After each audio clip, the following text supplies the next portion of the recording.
В Башкортостане довольно долго держались морозы, и вот они вновь возвращаются. Как это сказалось на статистике пожаров, поговорим в программе «Интервью». Здравствуйте. Я представляю гостя в студии Елена Зинатуллина. Это начальник отдела Госкомитета Республики Башкортостан по чрезвычайным ситуациям. Здравствуйте. Здравствуйте.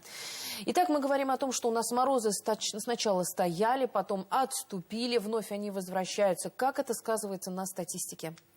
Да, с понижением температуры действительно у нас количество пожаров возрастает. Это связано в первую очередь с грубыми нарушениями требований пожарной безопасности при эксплуатации печного отопления и электрооборудования, перегрузкой электросети и неосторожным обращением с огнем. Всего же с начала года у нас произошло более 400 пожаров, при которых погибли 20 человек. Вот за прошедшую неделю, к сожалению, у нас погибло 20 человек. А более 90% пожаров происходит в жилых домах и надворных постройках. Нормировано у нас, конечно, количество снизилось на 35%, количество погибших при пожарах снизилось на 4%, количество при этом пожаров у нас увеличилось на 5%. А если говорить об основной причине возгораний? Основные причины пожаров, конечно же, являются неосторожное обращение с огнем, в том числе при курении, в состоянии алкогольного опьянения.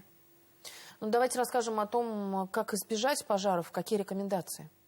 В первую очередь, конечно же, не используйте самодельные электроприборы, неисправное электрооборудование.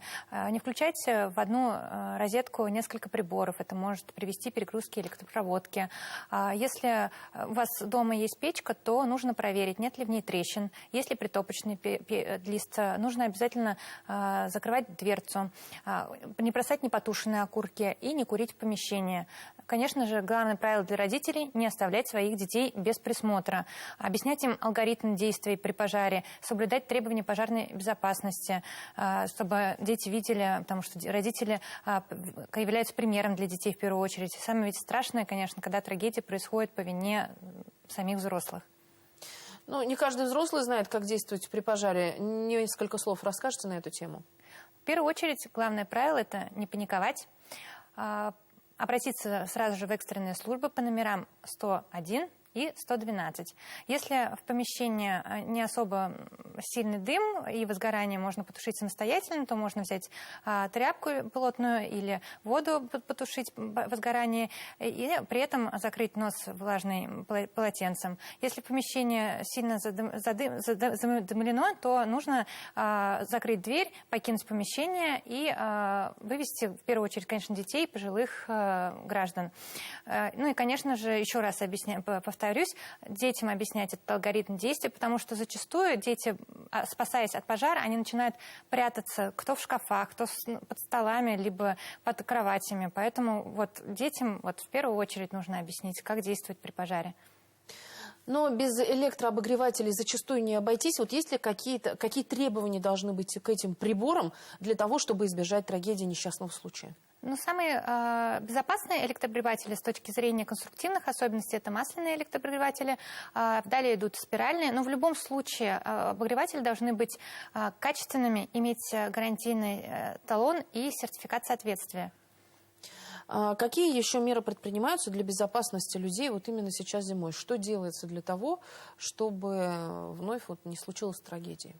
Нами на постоянной основе организован целый комплекс профилактических мероприятий. Во-первых, в муниципалитетах введен штабной формат работы, в которых допущена гибель людей с начала года. Таких на данный момент муниципальных образований у нас 12. В рамках штабного формата работы представители администрации муниципальных районов и представители Госкомитета по чрезвычайным ситуациям проводят ежедневно профилактические рейды, в рамках которых объясняют гражданам о соблюдении правил пожарной безопасности, восстанавливают в случае необходимости пожарные извещатели, вручают памятки. Всего уже с начала года у нас проведено более 13 тысяч таких рейдов с охватом населения более 100 тысяч человек. Во-вторых, вопросы профилактики пожаров еженедельно рассматриваются на ВКС-совещаниях с представителями муниципальных образований, а также на заседаниях Республиканской комиссии по предупреждению и ликвидации чрезвычайных ситуаций и обеспечению пожарной безопасности. Ну и в-третьих, конечно же, мы ведем активную работу в средствах массовой информации. Это организация интервью, выступлений как на республиканском телевидении, так и на радио. Также размещаются профилактические памятки в социальных сетях. Пожарные извещатели – это такие очень бюджетные, но спасители ни одной жизни, да? Да, действительно, в республике у нас продолжается выдача пожарных извещателей, 15 категорий граждан. С этими категориями можно ознакомиться на сайте Госкомитета по чрезвычайным ситуациям.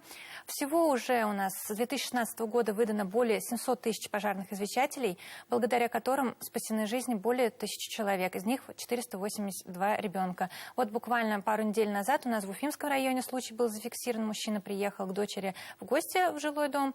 Возгорание началось в котельной, сработал пожарный извещатель, тем самым он находился как раз с 2 детьми с маленькими, и он тем самым, пожарный извещатель, спас 3 человек, в том числе 2 маленьких детей. В 2024 году у нас, в соответствии с поручением главы Республики Башкортостан Ради Фаритовича Хабирова, начат новый проект по установке извещателей с GSM-модулем маломобильным гражданам, инвалидам по слуху и зрению. Проект у нас был сначала охватывал 4 муниципальных образования, далее проект был расширен до 15 муниципальных образований, и теперь пожарные извещатели могут получить семьи, с детьми, находящихся в социально опасном положении. Таких извещателей мы уже установили 713 извещателей. Расскажите, чем отличается обычный пожарный извещатель с GSM-модулем? Ну, принцип устройства извещателя GSM-модуля, он в принципе такой же, реагирует на дым, когда улавливает частицы, и издает громкий сигнал. Но единственное, устройство запрограммировано таким образом, что оповещение уходит сразу же по нескольким номерам. То есть можно запрограммировать его на как пожарную охрану, так и родным и близким. Это устройство важно устанавливать именно в жилых домах, где есть престарелые, одинокие граждане, которые в силу своих возможностей не могут быстро вызвать пожарную охрану. Да, это, конечно, устройство, оно намного дороже, чем обычные извещатели, но эффективность от него намного выше. Уже тоже были зафиксированы у нас несколько случаев, которые устанавливались извещатели за счет республики. Бабушка в Ишимбайском районе у нас была спасена, поставила чайник, уснула, там дыму было все помещение. И в Татышлинском районе 2 человека у нас было спасено благодаря этим извещателям. Расскажите, как можно получить пожарный извещатель, каким категориям, хотя бы схематично рассказать? Категория у нас 15, это в основном семьи с детьми можно ознакомиться, как я уже повторилась, на сайте Госкомитета по чрезвычайным ситуациям. Также у нас новая категория добавлена в прошлом году участники, точнее члены семьи участников специальной военной операции могут получить. Также извещатель можно получить по номеру 272-00-24 в Центре профилактики пожаров. Также можно ознакомиться и с категориями по этому номеру телефона.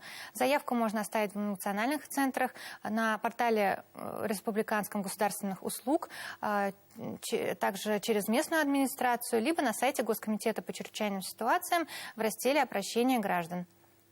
Ну и давайте еще раз расскажем нашим телезрителям, как нужно вести себя для того, чтобы не случился пожар. Буквально схематично. Это, конечно же, в первую очередь, не бросать непотушенные окурки, как главная причина у нас, не курить в помещении. В состоянии алкогольного опьянения, так сказать, было быть осторожнее, все потушили, сигарету, пошли спать, как говорится. И следить за приборами, не оставлять без присмотра ни в коем случае электроприбор, топящие печи ни в коем случае не оставлять. Бывает, в бане часто у нас возгорание происходит. Оставили дверцы открыты, и как раз-таки часто это тоже как раз одна из основных причин пожаров происходит. Ну и обязательно следить за проводкой. Да, это, конечно же, в первую очередь планово смотреть, чтобы все было у нас в норме. И если в случае чего необходимость, также можно обратиться к нам, мы окажем помощь. Причем за проводкой нужно следить как в частном доме, так и в обычных квартирах, многоэтажках. Верно. Спасибо огромное, что пришли сегодня к нам в студию, рассказали еще раз нам, как действовать для того, чтобы не случилось трагедии. Спасибо огромное. Спасибо вам. Берегите себя и своих близких. Это была программа «Интервью». На наши вопросы отвечала Елена Занатуллина, начальник отдела Госкомитета Республики Башкортостан по чрезвычайным ситуациям. Я Роза Хабибуллина. Спасибо, что были с нами.